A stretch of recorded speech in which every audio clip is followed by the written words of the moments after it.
Hello everyone. Last class में अपन ने बात की थी मेथड ऑफ इमेज चार्ज की, और उसमें अपन ने देखा था कि ये आपका एक मेथड है किसी स्पेसिफिक टाइप के चार्ज डिस्ट्रीब्यूशन को सॉल्व करने का। और उसके मैंने आपको दो एग्जांपल बताए थे कि एक तो आपका ग्राउंडेड कंडक्टिंग प्लेट हो और उसके सामने क्या रखा हो, पॉइंट चार्ज रखा हो। दूसरा आपका कोई ग्राउंडेड कंडक्टिंग स्पेयर हो और उसके सामने क्या रखा हो, पॉइंट चार्ज रखा हो। तो इन दोनों ही मेथड के अंदर इस प्रकार के चार्ज डिस्ट्रीब्यूशन के कारण किसी पॉइंट पे फील्ड निकालना हो, पोटेंशियल निकालना हो, तो अपन ने कहा था कि इसको अपन easily method of image charge की सहायता से क्या कर सकते हैं, सोल्व अपन कर सकते हैं। फिर अपन ने बात की थी कि मेथड ऑफ इमेज चार्ज होता क्या है, तो इसमें कहा था कि सिंपल सा मेथड है कि इसमें जो भी चार्ज आपका रखा हुआ है उस चार्ज का कोई इमेज चार्ज, उसका कोई प्रतिबिंब आवेश क्या कर दो, किसी पॉइंट के ऊपर रख दो। और उसको इस तरीके से रखना है कि जो आपका प्लेट हो या फिर जो भी कंडक्टिंग सरफेस हो उनके ऊपर आपका पोटेंशियल जो है वो क्या नहीं होना चाहिए, इफेक्ट या अफेक्ट आपका नहीं होना चाहिए, यानी पोटेंशियल जो वो चेंज आपका नहीं होना चाहिए। जैसे ग्राउंडेड कंडक्टिंग प्लेट अपन ने मानी थी, ग्राउंडेड का मतलब इसको ग्राउंड से कर रखा है, और जब भी जैसे इसको ग्राउंड से कनेक्ट करेंगे तो इस प्लेट के सारे पॉइंट्स पे पोटेंशियल की जो वैल्यू है वो कितनी हो जाएगी, जीरो वैल्यू आपकी हो जाएगी। ठीक है, तो इसके सामने यदि पॉइंट चार्ज रख दें तो अपन कह रहे हैं कि मेथड ऑफ इमेज चार्ज में इस प्लेट को हटा दो और इसका कोई इमेज चार्ज रख दो, और वो इमेज चार्ज ऐसी जगह रखो और इतना चार्ज रखो कि इस प्लेट के ऊपर जो पोटेंशियल है वो क्या नहीं होना चाहिए, अफेक्टिंग नहीं होना चाहिए। और किसी पॉइंट पे यदि आप पोटेंशियल निकालो तो इस चार्ज डिस्ट्रीब्यूशन के कारण जो पोटेंशियल आ रहा है सेम वही पोटेंशियल इसको हटाने के बाद में इस चार्ज और उस इमेज चार्ज के साथ में आना चाहिए। ठीक है, फिर अपन ने कहा था कि ग्राउंडेड कंडक्टिंग प्लेट वाला जो होता है इसके अंदर जो इमेज चार्ज जनरेट होता है, वो क्या होता है, आपके ओरिजिनल चार्ज के मैग्नीट्यूड के तो क्या होता है, सेम होता है, और उसका नेचर कैसा होता है, अपोजिट नेचर आपका होता है। फिर डिस्टेंस की बात की थी कि प्लेट से जितना ये इधर रखा हुआ होता है इमेज चार्ज आपका प्लेट से उतना ही दूसरी साइड ही रखा होता है। फिर अब मैंने कहा था कि कल अपन इसको मैथमेटिकली कैलकुलेट करेंगे कि ये वाली वैल्यू, ये d जो है वो d के सेम कैसे आया, q जो है वो इमेज चार्ज जो माइनस q क्यों आया। तो इनको आज अपने को क्या करना है, मैथमेटिकली कैलकुलेट करना है। तो इसके लिए अपन हेडिंग लगाएंगे,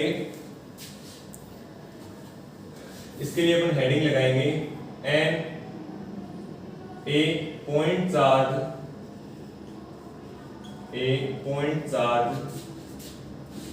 placed in front of a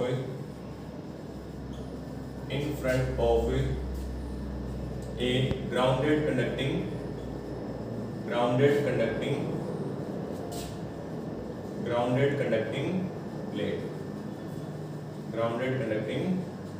plate, या फिर ये point charge placed near a grounded conducting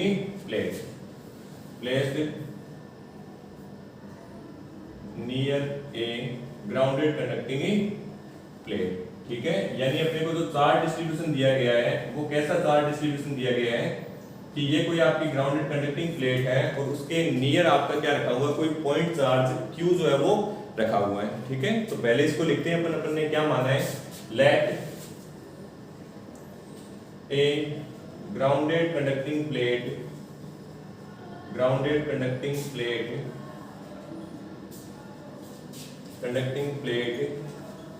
as shown in figure, and a point charge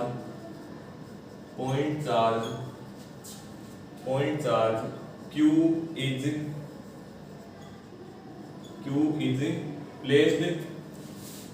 placed d distance away from the plate. Q charge है वो इस plate से क्या रखा हुआ है, d डिस्टेंस अवे या फिर d डिस्टेंस दूर आपका रखा हुआ है। ठीक है, since plate is grounded, so potential at every point every point of the plate will be zero. ठीक है, इसको ग्राउंड से कनेक्ट कर दिया तो ग्राउंड का पोटेंशियल कितना होता है, जीरो पोटेंशियल आपका होता है।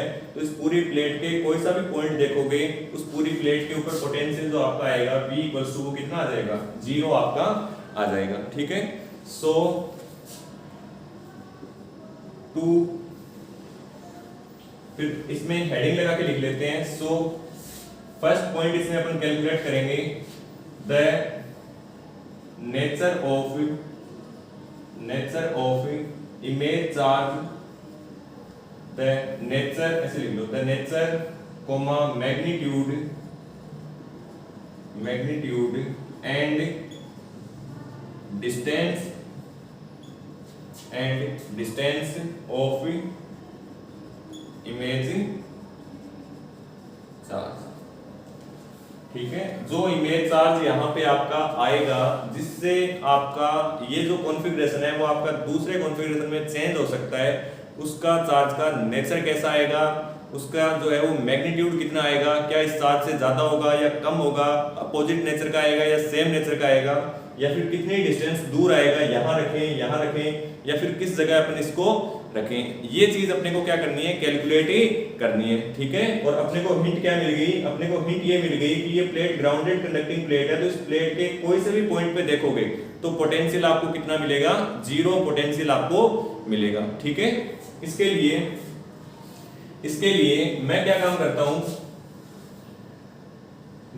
करता हूं, सबसे पहले अपन कोई इमेज चार्ज है वो लेट कर लेते हैं। क्लियर है, अपने को नहीं पता ये इमेज चार्ज कितना है, तो ये Q माना है तो अपन ने इमेज चार्ज कितना मान लिया, Q डैश मान लिया। ठीक है, और ये मान लिया कि ये कोई और डिस्टेंस, कितनी डिस्टेंस, कोई D डैश डिस्टेंस के ऊपर स्थित है। ठीक है, क्या मान लिया, कोई इमेज चार्ज जो है वो अपने को नहीं पता इसका मैग्नीट्यूड क्या होगा, इसका नेचर कैसा होगा, इसलिए अपन ने क्या मान लिया, कोई रैंडमली Q डैश चार्ज मान लिया।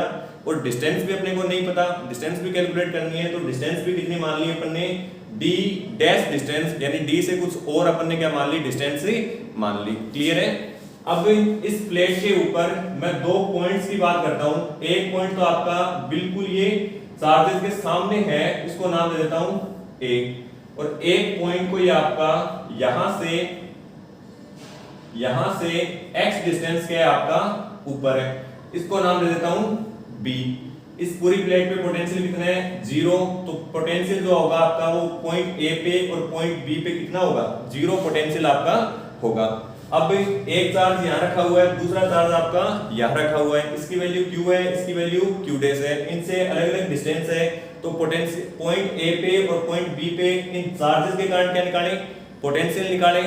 और आपका ग्राउंडेड कंडक्टिंग प्लेट है तो वो होना कितना चाहिए, जीरो आपका होना चाहिए। तो यहां से अपने को क्या मिल जाएगी, कंडीशन मिल जाएगी, या फिर कहीं अपने को इक्वेशन मिल जाएगी जिसको सोल्व करके अपन क्या कर सकते हैं, Q डैश और D डैश की वैल्यू निकाल सकते हैं। अब बात आती है कि ये पॉइंट जो माने वो दो ही क्यों माने, तो देखो जितनी अननोन क्वांटिटीज होती है अपने को उतनी ही नंबर ऑफ इक्वेशन ही चाहिए होती है। तो अपनी अननोन क्वांटिटी दो है, एक Q डैश है और दूसरी D डैश है, यानी अपने को दो इक्वेशन चाहिए। अब इस प्लेट पे तो इनफाइनाइट पॉइंट हो सकते हैं आपके, तो अपने को केवल उनमें से क्या उठाने हैं, केवल और केवल दो ही पॉइंट उठाने हैं। अब यदि अननोन क्वांटिटी ज्यादा होती तो अपन कोई पॉइंट और नया C मान लेते, वहां पे भी पोटेंशियल कितना रहता, जीरो पोटेंशियल आपका रहता।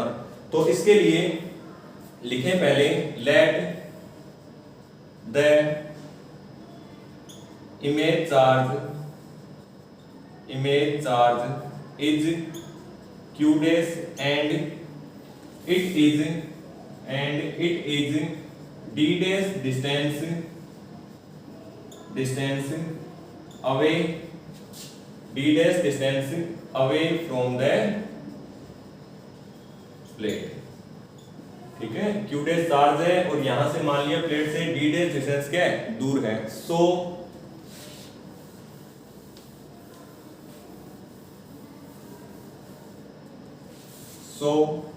potential at point A on the plate। तो तो इस पॉइंट ए पे क्या निकालना है अपने को, पोटेंशियल निकालना है। तो देखो इसको ऐसे समझो कि यहाँ क्यू चार्ज रखा हुआ है, उससे डी डिस्टेंस दूर क्या है आपका पॉइंट ए है, तो इस क्यू चार्ज के कारण पोटेंशियल जो आएगा वो के क्यू बाई कितना आएगा डी आपका आएगा। फिर ये तो क्यू चार्ज के कारण आ गया, एक चार्ज और आपका क्यू डैश है और वो कितनी डिस्टेंस है डी डैश डिस्टेंस के ऊपर है, तो उसके कारण जो पोटेंशियल आएगा वो के क्यू डैश अपॉन में डी डैश, और दोनों का जो सम है वो किसके इक्वल आएगा, ए पॉइंट पे जो पोटेंशियल है उसके इक्वल ही आएगा। अब ए पॉइंट जो ग्राउंडेड कंडक्टिंग प्लेट पे है तो उसके ऊपर पोटेंशियल कितना रहेगा जीरो, तो इन दोनों का सम जो आपका वो कितना आना चाहिए जीरो आपका आना चाहिए। यहां से क्या अपन ऐसे लिख सकते हैं q अपॉन में d जो आएगा वो minus of q dash upon में d डैश के क्या आएगा इक्वल आएगा। इक्वेशन नंबर 1 इसको इस साइड ट्रांसफर करके k को क्या कर दिया कैंसिल आउट कर दिया। फिर आपका पॉइंट 2 की बात करें, एंड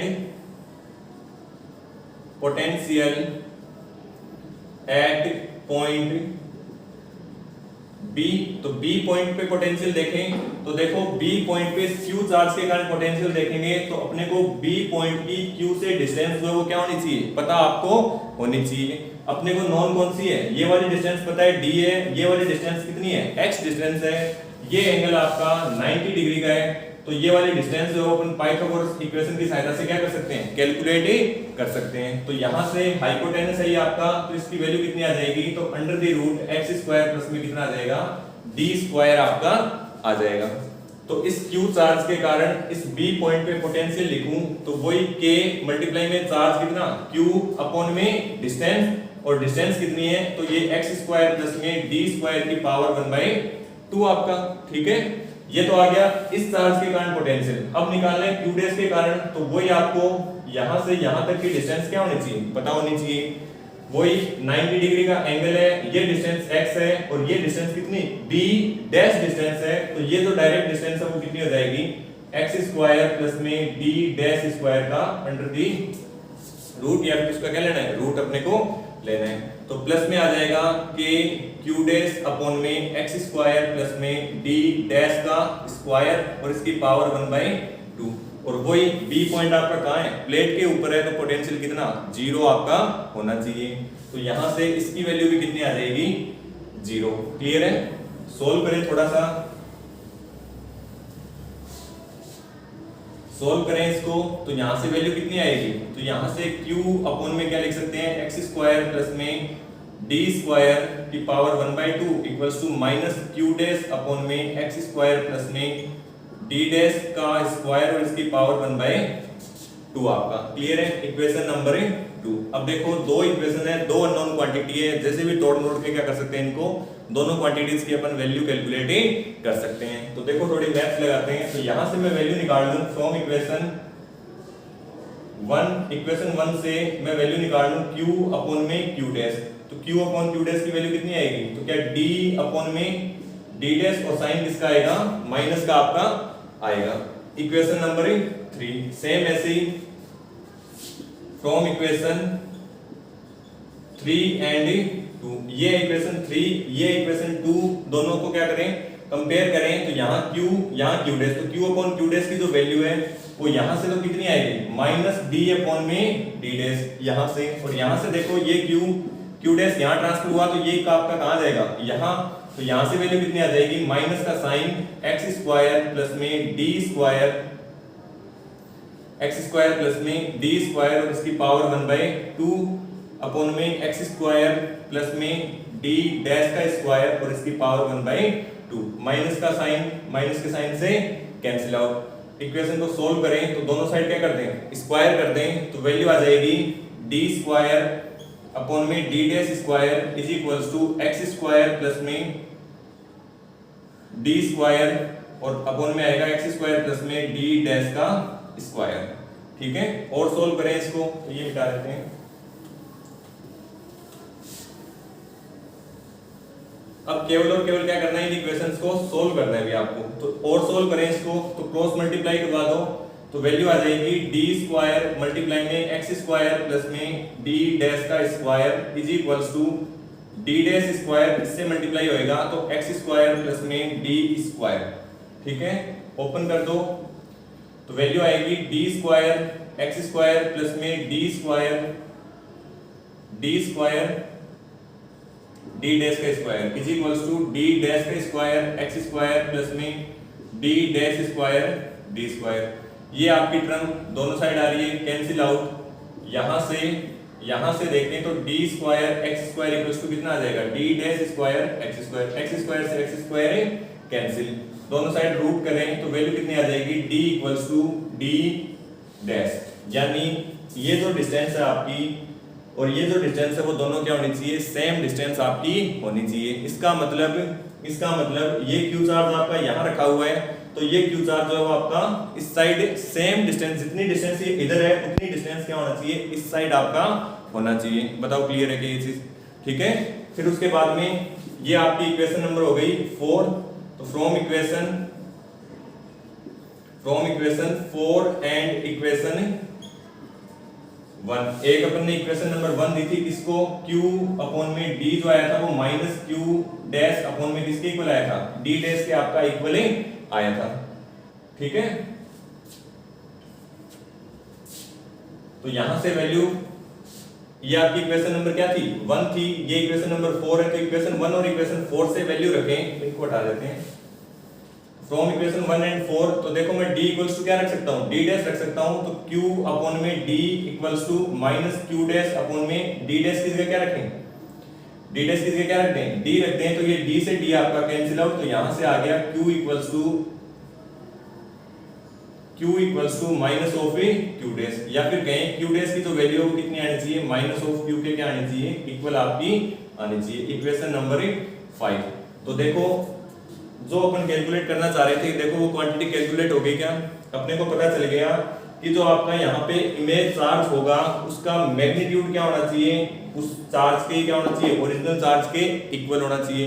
बट नेगेटिव साइन आ रहा है, इसलिए उसका नेचर जो है वो कैसा होना चाहिए, अपोजिट आपका होना चाहिए। यानी यहाँ पॉजिटिव चार्ज रखा है तो यहाँ नेगेटिव चार्ज आएगा, यहाँ नेगेटिव है तो यहाँ क्या आएगा, पॉजिटिव चार्ज आएगा। और कितनी डिस्टेंस दूर होना चाहिए, तो डिस्टेंस जो आपकी वो इस साइड d डिस्टेंस है, तो ये d जो है d डैश के क्या आ रहा है, इक्वल आ रहा है। यानी जितनी डिस्टेंस आपका चार्ज ये इस साइड रखा हुआ है उतनी डिस्टेंस आपका चार्ज क्या होना चाहिए, दूसरी साइड आपका होना चाहिए। ठीक है, अब यहाँ पे एक क्वेश्चन आता है सिंपल सा कि d equals to d dash आ रहा है, तो इससे अपने को ये कैसे पता चला कि ये जो चार्ज है आपका वो इस साइड ना होके दूसरी साइड होगा, क्योंकि प्लेट के इस साइड भी डिस्टेंस कितनी है, d डिस्टेंस है, तो जहां q रखा हुआ है वहीं क्या रख दें, माइनस q रख दें। तो फिर अब क्योंकि डिस्टेंस तो क्या है, इक्वल डिस्टेंस है, तो यहां ना रख के अपन ने चार्ज जो है वो दूसरी साइड क्यों रखा, तो इसके लिए आपने a पॉइंट के ऊपर कह दो या फिर b पॉइंट पे जब पोटेंशियल निकाला है, a पॉइंट पे या b पॉइंट पे पोटेंशियल निकाला है, तो वहां कंडीशन क्या थी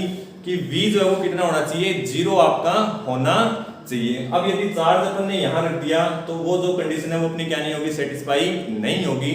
इसके लिए अपने को जो डिस्टेंस मिली उसका मैग्नीट्यूड तो क्या होगा, सेम होगा, बट वो आपको चार्ज रखना किस साइड पड़ेगा, जस्ट इसके अपोजिट साइड जो आपको चार्ज रखना पड़ेगा। क्लियर है, तो ये है आपका point charge method of image charge से अपन ने क्या कर लिया, सोल्व कर लिया point charge near the grounded conducting plate. अब इससे नेक्स्ट जो है वो अपन ने सोल्व करेंगे इस कॉन्फ़िगरेशन के कारण इसी पॉइंट के ऊपर पोटेंशियल और इलेक्ट्रिक फील्ड की वैल्यू। अब अपने को पता चल गया कि जो इमेज चार्ज है वो कितना आएगा और कितनी डिस्टेंस से दूर होगा। तो इससे आगे का नेक्स्ट क्लास में पढ़ते हैं।